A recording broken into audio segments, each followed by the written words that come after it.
4 ஆண்டு காலம் திமுக ஆட்சியில எந்த ஒரு நலனும் இல்லை. பொதுமக்களுடைய பிரச்சனை தீரவில்லை. புரட்சி தலைவர் எம்ஜிஆருடைய ஆட்சி, அம்மாவுடைய ஆட்சி, அதுக்கப்புறம் இந்த ஸ்டாலினுடைய ஆட்சியில பலாத்காரம், பாலை தொல்லை, அடிதடி அராஜகம், கஞ்சா எல்லாமே எல்லாமே ஜாதி பிரச்சனையை உருவாக்கி இந்த நலநாட்டை எழுப்புகிறார்கள்.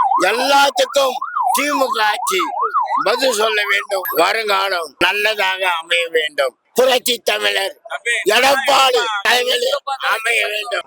ஏழைகள் வாழ்ற மாதிரி நல்ல ஆட்சி வரணும்னா நல்ல தலைவர் வரணும். அதுக்கு தகுந்த மாதிரி மக்களுங்க ஓட்டு போடணும். அது ஓட்டு உரிமை பறிக்கப்படுது. ஓட்டு போடணும்னா நல்ல ஆட்சி வரணும். நல்ல ஆட்சி வர்றதுக்கு எங்க மக்கள் ஓட்டு போடும். ஒரு கேள்வியா, இப்போ அம்மா உணவகத்தெல்லாம் நிறைய இடிச்சு உடைச்சிட்டாங்க. மக்கள் அம்மா உணவகத்துல தான் மக்களுங்க நல்லா சாப்பிட்டுக்கிட்டு இருந்தாங்க. இப்போதைக்கு மறுபடியும் அந்த மாதிரி நல்ல ஒரு ஆட்சி அமையணும். விலைவாசி இருக்க கடுமையா போயிட்டு தான் இருக்கு. நாங்க ஆட்சிக்கு வந்தா விலைவாசிகளை குறைப்போம்னு சொன்னாங்க. ஆனா இது வரைக்கும் குறைக்கல.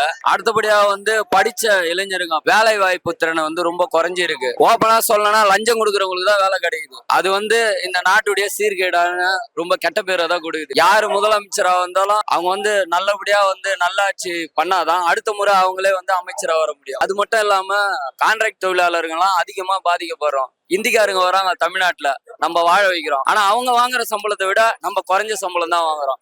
லஞ்சம் ஒரேடியா ஒழியணும். இதுக்கெல்லாம் ஒரு நல்ல ஆட்சி அமையணும்னா அது அனைத்து இந்திய அண்ணா திராவிட முன்னேற்ற கழகத்தின் ஆட்சி அமைய வேண்டும்.